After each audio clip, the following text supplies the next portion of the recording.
नमस्कार। दोपहर समाचार में आपका स्वागत है। भारत की स्वर कोकिला लता मंगेशकर नहीं रहीं। भारतीय पार्श्व गायन की महानायिका ने आज सुबह मुंबई में अंतिम सांस ली। महान गायिका के सम्मान में 2 दिन के राष्ट्रीय शोक की घोषणा। राष्ट्रपति, उपराष्ट्रपति और प्रधानमंत्री ने लता मंगेशकर के निधन पर शोक व्यक्त किया। सर्वकालिक महान कलाकार के देहावसान पर देशवासी शोक संतप्त। पूरे राजकीय सम्मान के साथ आज शाम लता मंगेशकर का अंतिम संस्कार किया जाएगा। प्रधानमंत्री नरेंद्र मोदी उन्हें श्रद्धांजलि देने के लिए मुंबई जा रहे हैं। भारतीय जनता पार्टी ने महान गायिका के सम्मान में उत्तर प्रदेश विधानसभा चुनावों के लिए अपने चुनावी घोषणा पत्र को जारी करने का कार्यक्रम स्थगित किया। आगामी विधानसभा चुनावों के लिए रोड शो, पदयात्रा, साइकिल और वाहन रैलियों पर प्रतिबंध जारी रहेगा। परिसर के अंदर और खुले में राजनीतिक बैठकों के प्रतिबंधों में ढील दी गई और अहमदाबाद में भारत और वेस्टइंडीज के बीच 1 दिवसीय मैच जारी। भारत के 1000वें 1 दिवसीय अंतर्राष्ट्रीय मुकाबले का उत्सव राष्ट्रीय शोक के कारण रद्द।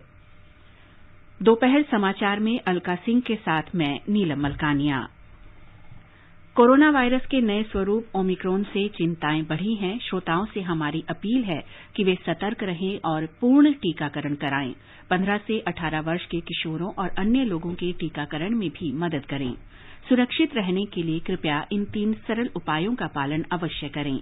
मास्क पहनें, 2 गज की सुरक्षित दूरी बनाए रखें, हाथ और चेहरा साफ रखें। कोविड से संबंधित किसी भी जानकारी और मार्गदर्शन के लिए राष्ट्रीय हेल्पलाइन नंबर 011-2397-8046 और 1075 पर संपर्क करें। और अब समाचार विस्तार से। सुर साम्राज्ञी लता मंगेशकर हमारे बीच नहीं रहीं।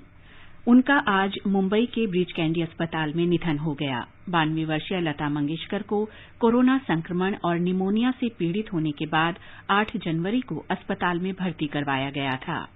लता मंगेशकर का जन्म 28 सितंबर 1929 को इंदौर में हुआ था। वो भारत की सबसे लोकप्रिय और आदरणीय गायिका थीं। उन्हें वर्ष 2001 में भारत के सर्वोच्च नागरिक सम्मान भारत रत्न से अलंकृत किया गया था। लता जी ने लगभग 30 से ज्यादा भाषाओं में फिल्मी और गैर फिल्मी गाने गाए हैं, लेकिन उनकी मुख्य पहचान भारतीय सिनेमा में एक पार्श्व गायिका के रूप में रही है।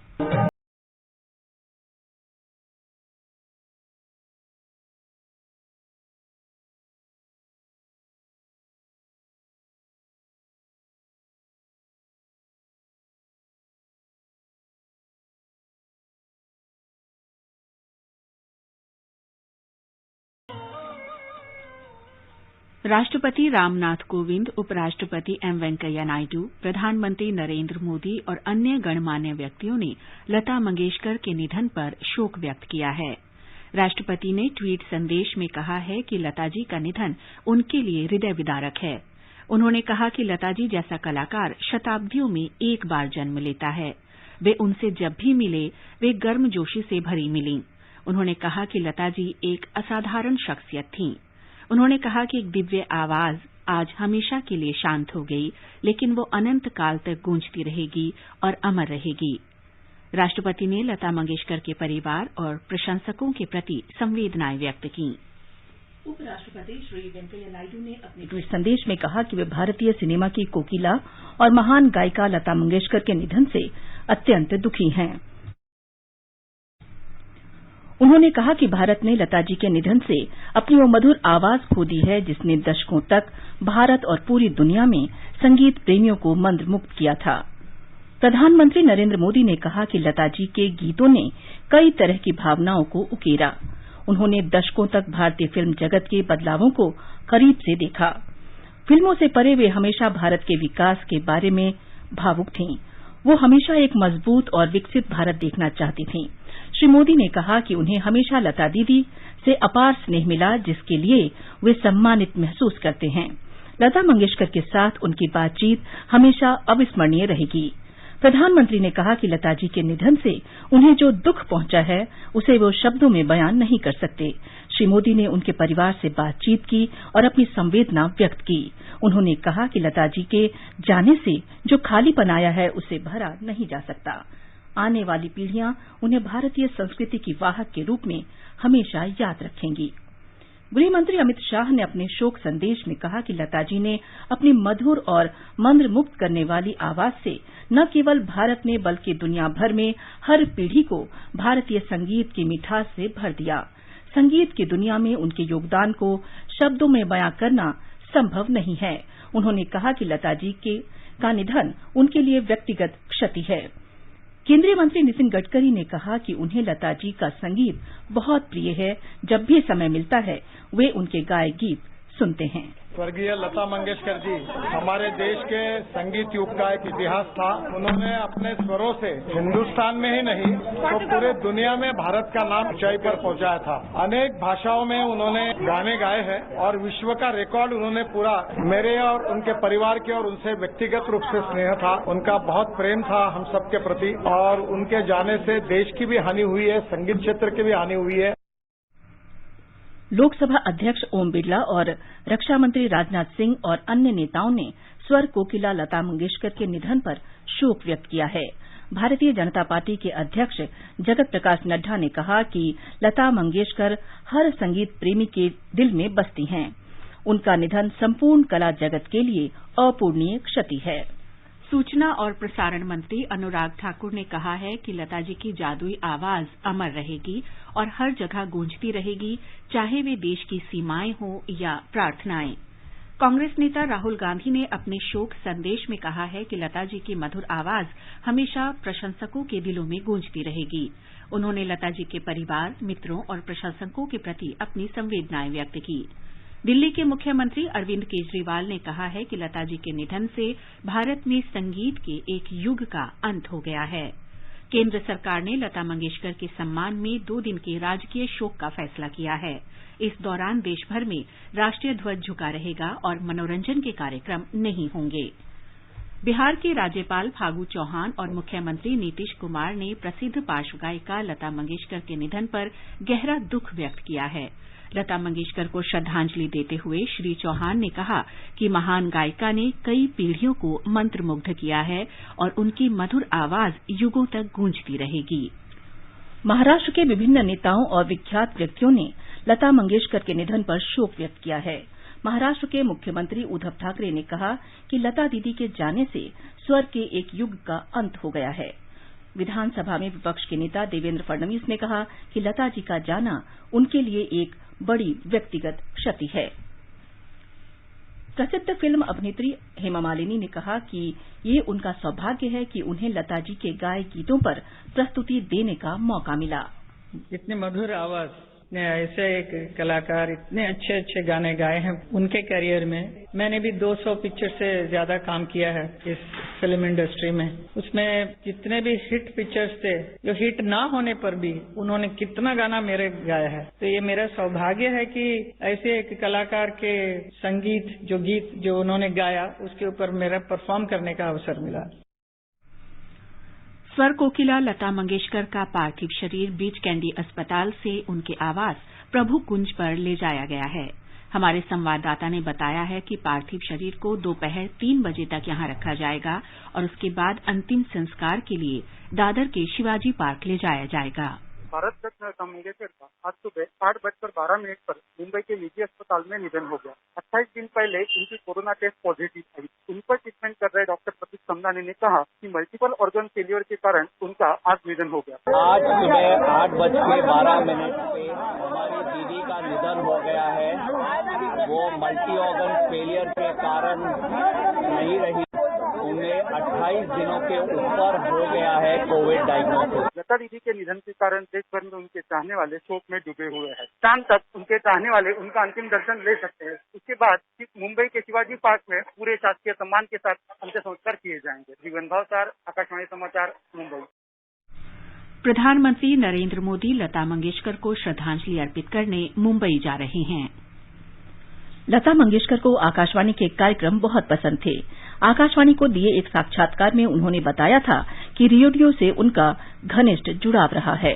मैं खुद जाके रेडियो पसंद करके घर ले आई और ला के मैंने लगाया और मैं वहाँ एक चटाई डाल के उसके सामने लेके सुन रही थी कि क्या क्या आ रहा है। तो उस दिन न्यूज आया कि के.एल. सहगल जी का देहांत हो गया है और ये कहते हुए हमें बहुत दुख हो रहा है। और ये सुनते ही मैंने रेडियो बंद किया और वो उठाने मेरे आज वहाँ एक नौकर था, उसको कहा कि फलानी दुकान में जाके तुम वापस करके आओ। मुझे इस पे न्यूज जो मिली है वो मुझे सुन के बहुत दुख हुआ है, क्योंकि मैं सहगल साहब की बहुत बड़ी फैन, मैं 5-6 साल की थी तब से मैं उनको सुनती आई हूँ और अभी तक मैं उनकी फैन हूँ और मेरे गाने पे काफी उनका भी असर है, मेरे पिताजी का और उनका। तो ये बात सुन के मुझे उस दिन बहुत दुख हुआ। उसके बाद मैंने कई दिन तक रेडियो नहीं खरीदा। फिर मेरी माताजी ने मुझे कहा कि ऐसे रेडियो का थोड़ा ही दोष होता है,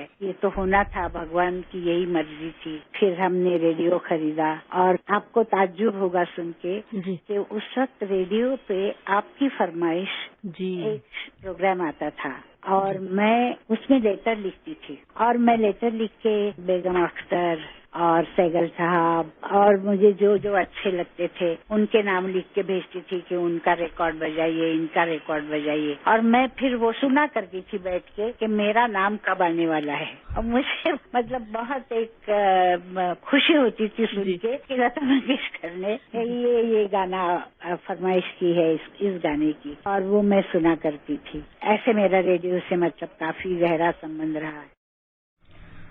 लता मंगेशकर ने साक्षात्कार में बताया कि नूरजहां उन्हें बहुत पसंद हैं।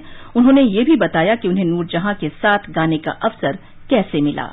मेरे पिताजी की डेथ के बाद हम लोग जब बॉम्बे आए तो एक पिक्चर मास्टर विनायक जो थे, जो प्रोड्यूसर थे हमारी कंपनी के, तो उन्होंने एक पिक्चर बनाई थी बड़ी माँ। उसमें नूरजहां जी हीरोइन थी और सितारा देवी जी दूसरा रोल कर रही थी और हम भी उसमें गाना मैंने गाया था और मुझे नूरजहां जी का गाना पसंद था, बहुत पसंद था। तो नूरजहां जी के जो गाने थे उसमें वो बहुत मुझे अच्छे लगे थे। नूरजहां जी चली गई पाकिस्तान और एक रेडियो का प्रोग्राम आया और उस प्रोग्राम में पिक्चर क्या बनी है और वहाँ कौन कौन काम कर रहे हैं ये सब मतलब मास्टर विनायक जी ने एक्सप्लेन किया और फिर कहा कि हमारा म्यूजिक भी बहुत अच्छा है, तो आपको नूरजहां जी का गाना हमारे यहाँ जो एक आर्टिस्ट है वो आपको सुनाएगी। और उस वक्त मैंने नूरजहां जी के 2 गाने गाए।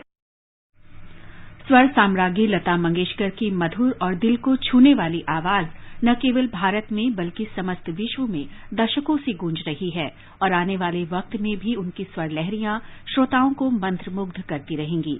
लता दीदी की देश की लगभग सभी भाषाओं में 30,000 गाने रिकॉर्ड करने की शानदार उपलब्धि रही है, जो संगीत की दुनिया में उनकी असीमित सेवाओं का प्रमाण है। मधुबाला, वैजयंतीमाला, पद्मिनी, नूतन, नरगिस, मीना कुमारी, माला सिन्हा, साधना से लेकर हेमा मालिनी, शबाना आजमी, श्रीदेवी और ऐश्वर्या राय तक कई बॉलीवुड अभिनेत्रियां भाग्यशाली थीं जिनके लिए महान गायिका ने मधुर आवाज दी। लता मंगेशकर को हिंदी समाचार कक्ष की श्रद्धांजलि। लता मंगेशकर के निधन से पूरे देश के लोगों के मन में जो वेदना हुई है उसको शब्दों में बयां कर पाना बहुत मुश्किल है। लता दीदी अब हमारे बीच नहीं है, लेकिन उनकी आवाज अमर है और हमेशा हम संगीत प्रेमियों के दिल में सुरमई सरगम बजाती रहेगी। जो पल की थी ये दिलों की दास्तां और फिर चल दिए तुम कहां हम कहां। भारत के हर आमो खास के दिल के भीतर रहने वाली भारत रत्न लता दीदी की जिंदगी किसी बायोपिक की मुकम्मल स्क्रिप्ट है। अपने घर की सबसे बड़ी बेटी, जिसकी आवाज मानो कोयल से भी मीठी है, वो बच्ची अपने पिता को मात्र 13 साल की उम्र में ही खो देती है और सारे परिवार की जिम्मेदारी अब उस पर ही होती है। उन हालात में लता मंगेशकर का आगमन फिल्म इंडस्ट्री में होता है। उन्हें मराठी फिल्म में गाने का मौका मिला और यहीं से आगे के रास्ते उनके लिए खुल गए। फिर कुछ ही वर्षों में उनकी आवाज हर सफल फिल्म की जरूरत बन गई।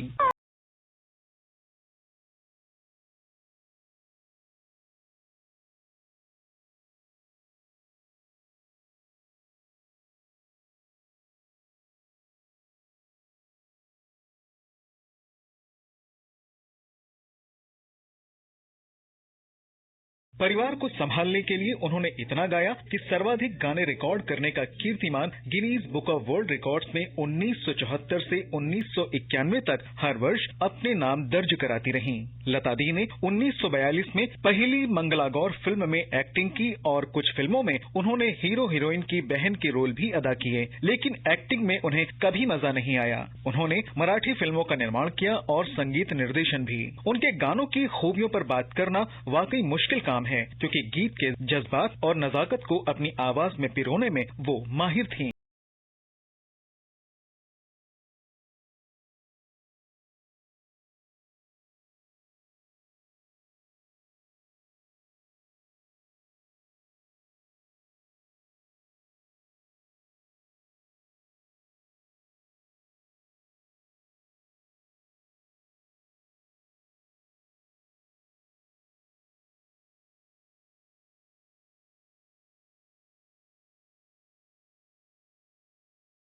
चढ़ जाती है और दिल उनके गानों के बोल पर धड़कने लगता है। जहां तक फिल्मों में उनके योगदान की बात है तो लता मंगेशकर के ही शब्द याद आते हैं। वर्ष 2013 में भारतीय फिल्म इंडस्ट्री के 100 साल पूरे होने पर लता दीदी ने कहा था, अगर फिल्म उद्योग के 100 साल हैं तो इसमें 71 साल मेरे भी हैं। वही लता जी आज हमारे लिए अपनी विरासत छोड़कर चली गई हैं।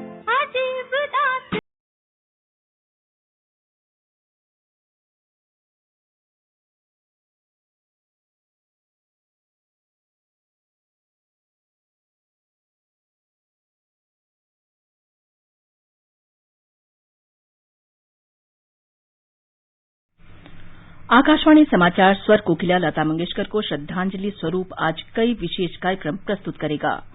शाम 4:30 बजे परिक्रमा में कार्यक्रम सुर सम्रागी लता मंगेशकर प्रस्तुत किया जाएगा। शाम 7:40 से प्रसारित होने वाले सुर्खियों में कार्यक्रम के अंतर्गत लता दीदी की यादें कार्यक्रम प्रसारित किया जाएगा। रात 9:30 बजे से 10 बजे तक विशेष कार्यक्रम a tribute to Lata Mangeshkar the melody queen होगा। रात 10:30 बजे से वर्ल्ड न्यूज में आप सुन सकेंगे कार्यक्रम life and times of melody queen Lata Mangeshkar. ये समाचार हमारी वेबसाइट newsonair.com/hindi और हमारे mobile app news on AIR पर भी उपलब्ध हैं। दोपहर समाचार में आपका फिर स्वागत है। आगे बढ़ने से पहले मुख्य समाचारों पर एक नजर। भारत की स्वर कोकिला लता मंगेशकर नहीं रहीं। भारतीय पार्श्व गायन की महान नायिका ने आज सुबह मुंबई में अंतिम सांस ली। महान गायिका के सम्मान में 2 दिन के राष्ट्रीय शोक की घोषणा। राष्ट्रपति, उपराष्ट्रपति और प्रधानमंत्री ने लता मंगेशकर के निधन पर शोक व्यक्त किया। सर्वकालिक महान कलाकार के देहावसान पर देशवासी शोक संतप्त। पूरे राजकीय सम्मान के साथ आज शाम लता मंगेशकर का अंतिम संस्कार किया जाएगा। प्रधानमंत्री नरेंद्र मोदी उन्हें श्रद्धांजलि देने के लिए मुंबई जा रहे हैं। भारतीय जनता पार्टी ने महान गायिका के सम्मान में उत्तर प्रदेश विधानसभा चुनावों के लिए अपने चुनावी घोषणा पत्र को जारी करने का कार्यक्रम स्थगित किया। आगामी विधानसभा चुनावों के लिए रोड शो, पदयात्रा, साइकिल और वाहन रैलियों पर प्रतिबंध जारी रहेगा। परिसर के अंदर और खुले में राजनीतिक बैठकों के प्रतिबंधों में ढील दी गई है और अहमदाबाद में भारत और वेस्टइंडीज के बीच 1 दिवसीय मैच जारी। भारत के 1000वें 1 दिवसीय अंतर्राष्ट्रीय मुकाबले का उत्सव राष्ट्रीय शोक के कारण रद्द। निर्वाचन आयोग ने रोड शो, पदयात्राओं और साइकिल तथा वाहन रैलियों पर प्रतिबंध बढ़ा दिया है, लेकिन चुनाव के लिए परिसरों के अंदर और खुले में राजनीतिक सभाओं के नियमों में ढील दी गई है। आयोग ने कहा है कि परिसरों के अंदर और खुले में बैठकों और रैलियों के लिए प्रतिबंधों में कुछ शर्तों के साथ ढील दी गई है। इनके तहत हॉल के अंदर होने वाले आयोजनों में भाग लेने वाले व्यक्तियों की संख्या हॉल की क्षमता के अधिकतम 50% और खुले मैदान के 30% तक सीमित होगी। घर घर जाकर प्रचार के लिए व्यक्तियों की सीमा पहले की तरह 20 ही रहेगी। चुनाव प्रचार का समय भी सवेरे 8 बजे से रात 8 बजे तक ही रहेगा।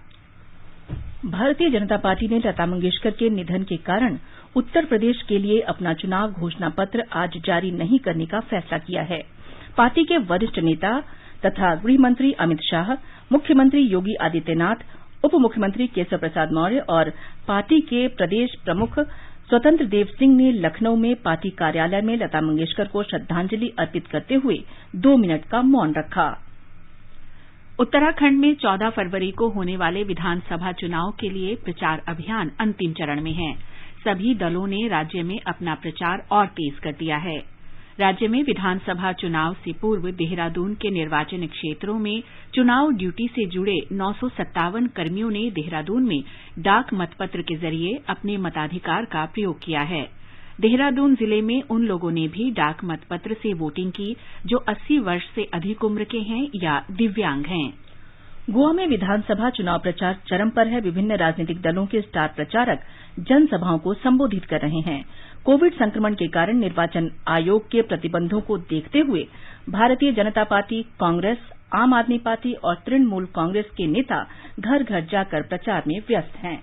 प्रधानमंत्री नरेंद्र मोदी ने कहा है कि केंद्र के सभी कल्याणकारी कार्यक्रमों में सामाजिक न्याय निहित है और इसका उद्देश्य सबका साथ सबका विकास के पथ पर चलते हुए असमानताओं को खत्म करना है। हैदराबाद के निकट मुचिंताल में कल तमिल वैष्णव संत रामानुजाचार्य की 216 फुट ऊंची प्रतिमा स्टैच्यू ऑफ इक्वालिटी के लोकार्पण समारोह में श्री मोदी ने ये बात कही। बाबा साहब आम्बेडकर जैसे समानता के आधुनिक नायक भी रामानुजाचार्य जी की भरपूर प्रशंसा करते थे और समाज को भी कहते थे कि अगर सीखना है तो रामानुजाचार्य जी की शिक्षा से सीखो। और इसलिए आज रामानुजाचार्य जी की विशाल मूर्ति स्टैच्यू ऑफ इक्वालिटी इसके रूप में समानता का संदेश दे रही है। इसी संदेश को लेकर आज देश सबका साथ, सबका विकास, सबका विश्वास और सबका प्रयास के मंत्र के साथ अपने नए भविष्य की नींव रख रहा है। इससे पहले प्रधानमंत्री ने पतंचेरी में अर्ध शुष्क प्रदेशों के लिए अंतर्राष्ट्रीय फसल अनुसंधान संस्थान के स्वर्ण जयंती समारोह का शुभारंभ किया। राष्ट्रव्यापी कोविड टीकाकरण अभियान के अंतर्गत अब तक 169 करोड़ 46 लाख से अधिक टीके लगाए जा चुके हैं। कल 1,07,000 से अधिक लोगों में कोरोना संक्रमण की पुष्टि हुई, जबकि 2,13,000 से अधिक रोगी ठीक हुए हैं। संक्रमण से स्वस्थ होने की दर 95.91% हो गई है। देश में इस समय 12,25,000 मरीजों का उपचार चल रहा है। स्वस्थ लोगों की संख्या बढ़कर 4 करोड़ से अधिक हो गई है। स्वास्थ्य मंत्रालय ने बताया कि कल 40,57,000 से अधिक टीके लगाए गए। स्वास्थ्यकर्मी, पहली पंक्ति के कार्यकर्ता और 60 वर्ष से अधिक उम्र के पात्र श्रेणी के 1,46,98,000 से अधिक लोगों को एहतियाती टीके लगाए गए हैं। स्वास्थ्य मंत्रालय ने कहा है कि अब तक राज्यों और केंद्र शासित प्रदेशों को 167 करोड़ 47 लाख से अधिक कोविड टीके निःशुल्क दिए जा चुके हैं। मंत्रालय के अनुसार अब भी राज्यों और केंद्र शासित प्रदेशों के पास 11 करोड़ 83 लाख से अधिक टीके उपलब्ध हैं। गुजरात सरकार ने कल से 1ली से 9वीं कक्षा तक के स्कूलों को फिर से खोलने का फैसला किया है। राज्य में कोविड मामलों में लगातार कमी आने के बाद ये फैसला लिया गया है। ऑनलाइन कक्षाएं भी जारी रहेंगी। हमारे संवाददाता ने बताया कि पिछले दिसंबर से कोरोना संक्रमण के तेजी से बढ़ने के बाद ऑफलाइन कक्षाओं को बंद कर दिया गया था। कोविड के दिशा निर्देशों का सख्ती से पालन करते हुए ऑफलाइन कक्षाएं चलाई जाएंगी। गुजरात में कल कोविड के 4,710 नए मामलों की पुष्टि हुई है। उत्तर प्रदेश में स्कूल और कॉलेज कल से फिर खुल रहे हैं। राज्य में कोविड संक्रमण में कमी को देखते हुए सरकार ने कक्षा 9वीं से 12वीं तक के स्कूल फिर से खोलने का निर्णय लिया है। डिग्री कॉलेज में कक्षाएं फिर से शुरू की जाएंगी। हालांकि कोविड मानकों का अनुपालन अनिवार्य होगा। केरल में कोविड संक्रमण की वृद्धि को रोकने के लिए आज फिर 24 घंटे के सप्ताहांत का लॉकडाउन लगाया गया है, जो आधी रात तक जारी रहेगा। सीमित प्रतिबंधों के साथ ढील दी गई है। इस दौरान केवल आवश्यक सेवाओं की अनुमति होगी। राज्य में कोविड संक्रमण को रोकने के लिए लगातार तीसरे रविवार को लॉकडाउन लगाया गया है। इस बीच राज्य में कल 33,538 कोविड मामलों की पुष्टि हुई और 46,813 लोग स्वस्थ हुए। राज्य में संक्रमण की दर 32.6% है। ये समाचार आकाशवाणी से प्रसारित किए जा रहे हैं। ताजा समाचार जानने के लिए आप हमारे Twitter handle @AIR News Hindi को फॉलो कर सकते हैं। ये आकाशवाणी है। केंद्र शासित प्रदेश जम्मू कश्मीर में सीमा सुरक्षा बल ने सांबा जिले में अंतर्राष्ट्रीय सीमा के पास मादक पदार्थों के 3 पाकिस्तानी तस्करों को मार गिराया है। आकाशवाणी के जम्मू संवाददाता ने बताया है कि इनके पास 36 किलोग्राम हेरोइन मिली है। क्षेत्र में तलाशी अभियान चलाया जा रहा है। भारतीय टीम आज एक दिवसीय मैच खेलकर दुनिया की 1000 मैच खेलने वाली पहली क्रिकेट टीम बन गई है।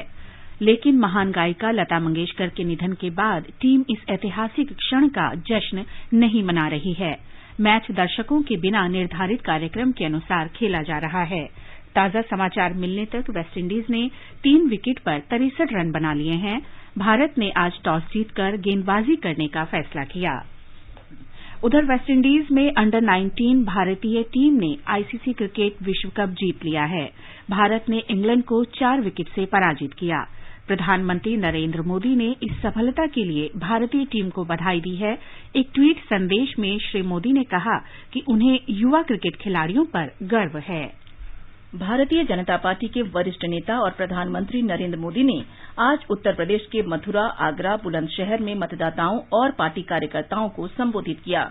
जन चौपाल को संबोधित करते हुए उन्होंने कहा कि पिछली सरकारों ने उत्तर प्रदेश के संसाधनों को लूटा है, जबकि योगी सरकार ने समाज के हर वर्ग की भलाई के लिए काम किया है। राज्य में चुनाव की घोषणा के बाद तीसरी वर्चुअल रैली को संबोधित करते हुए उन्होंने कहा कि इस सरकार की योजनाओं से छोटे और सीमांत किसानों को काफी लाभ हुआ है। उन्होंने कहा कि योगी सरकार ने पारदर्शी तरीके से लाखों युवाओं को रोजगार उपलब्ध कराया है। अखिलेश यादव ने आगरा में एक रैली को संबोधित करते हुए केंद्र सरकार पर खाद की कीमत बढ़ाने का आरोप लगाया। उन्होंने कहा कि पूरे राज्य में किसानों की हालत अच्छी नहीं है। तुर्की के राष्ट्रपति रेसिप तैयप एर्दोआन ने कहा है कि उनका देश यूक्रेन और रूस के बीच जारी संकट को सुलझाने के लिए हर संभव प्रयास करेगा। यूक्रेन के राष्ट्रपति व्लादिमीर जेलेंस्की के साथ वार्ता के दौरान श्री एर्दोआन ने कहा कि समस्या के समाधान के लिए तुर्की शिखर सम्मेलन का आयोजन कर सकता है। श्री एर्दोआन काला सागर क्षेत्र में जारी तनाव के बीच श्री जेलेंस्की के साथ वार्ता के लिए यूक्रेन गए थे। इस बीच श्री एर्दोआन ने ट्विटर पर जानकारी दी है कि वे और उनकी पत्नी ओमिक्रॉन से संक्रमित हो गए हैं। और अब एक नजर आज के मौसम के पूर्वानुमान पर। राष्ट्रीय राजधानी दिल्ली में आसमान साफ रहेगा। न्यूनतम तापमान 5 और अधिकतम 23 डिग्री सेल्सियस रहने का अनुमान है। मुंबई में भी मुख्यतः आसमान साफ रहेगा। न्यूनतम तापमान 18 और अधिकतम 31 डिग्री सेल्सियस रहने की संभावना है। चेन्नई में आंशिक रूप से बादल छाए रहेंगे। तापमान 25 और 31 डिग्री सेल्सियस रहने के आसार हैं। कोलकाता में आमतौर पर आसमान साफ रहेगा। तापमान 14 और अधिकतम 24 डिग्री सेल्सियस रहने की संभावना है। श्रीनगर, जम्मू, गिलगित और मुजफ्फराबाद में सामान्यतः बादल छाए रहेंगे और मध्यम बरसात हो सकती है। लेह में मध्यम बर्फबारी की संभावना है। इन शहरों में न्यूनतम तापमान 0 से 14 डिग्री नीचे और अधिकतम 16 डिग्री सेल्सियस रहने का अनुमान है। पूर्वोत्तर में इम्फाल, कोहिमा, आइजोल और ईटानगर में आंशिक रूप से बादल छाए रहेंगे और मध्यम बारिश हो सकती है। गुवाहाटी, गैंगटॉक और शिलंग में आमतौर पर आसमान साफ रहेगा और दोपहर या शाम को बादल छाए रहने की संभावना है। वाणिज्य और उद्योग मंत्री पीयूष गोयल ने कहा है कि 2022-23 के बजट में मांग बढ़ाने के उपायों पर ध्यान दिया गया है। मुंबई में कल बॉम्बे स्टॉक एक्सचेंज के विशेष सम्मेलन में केंद्रीय बजट पर चर्चा में उन्होंने कहा कि पूंजीगत व्यय बढ़ने से मांग में बढ़ोतरी होगी और रोजगार के अवसर बढ़ेंगे। अंत में मुख्य समाचार एक बार फिर। भारत की स्वर कोकिला लता मंगेशकर नहीं रहीं। भारतीय पार्श्व गायन की महानायिका ने आज सुबह मुंबई में अंतिम सांस ली। महान गायिका के सम्मान में 2 दिन के राष्ट्रीय शोक की घोषणा। राष्ट्रपति, उपराष्ट्रपति और प्रधानमंत्री ने लता मंगेशकर के निधन पर शोक व्यक्त किया। सर्वकालिक महान कलाकार के देहावसान पर देशवासी शोक संतप्त। पूरे राजकीय सम्मान के साथ आज शाम लता मंगेशकर का अंतिम संस्कार किया जाएगा। प्रधानमंत्री नरेंद्र मोदी उन्हें श्रद्धांजलि देने के लिए मुंबई जा रहे हैं। भारतीय जनता पार्टी ने महान गायिका के सम्मान में उत्तर प्रदेश विधानसभा चुनावों के लिए अपने चुनावी घोषणा पत्र को जारी करने का कार्यक्रम स्थगित किया।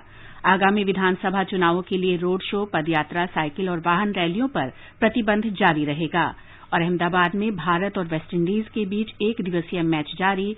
भारत के 1000वें 1 दिवसीय अंतर्राष्ट्रीय मुकाबले का उत्सव राष्ट्रीय शोक के कारण रद्द। इसके साथ ही दोपहर समाचार का ये अंक समाप्त हुआ। नमस्कार।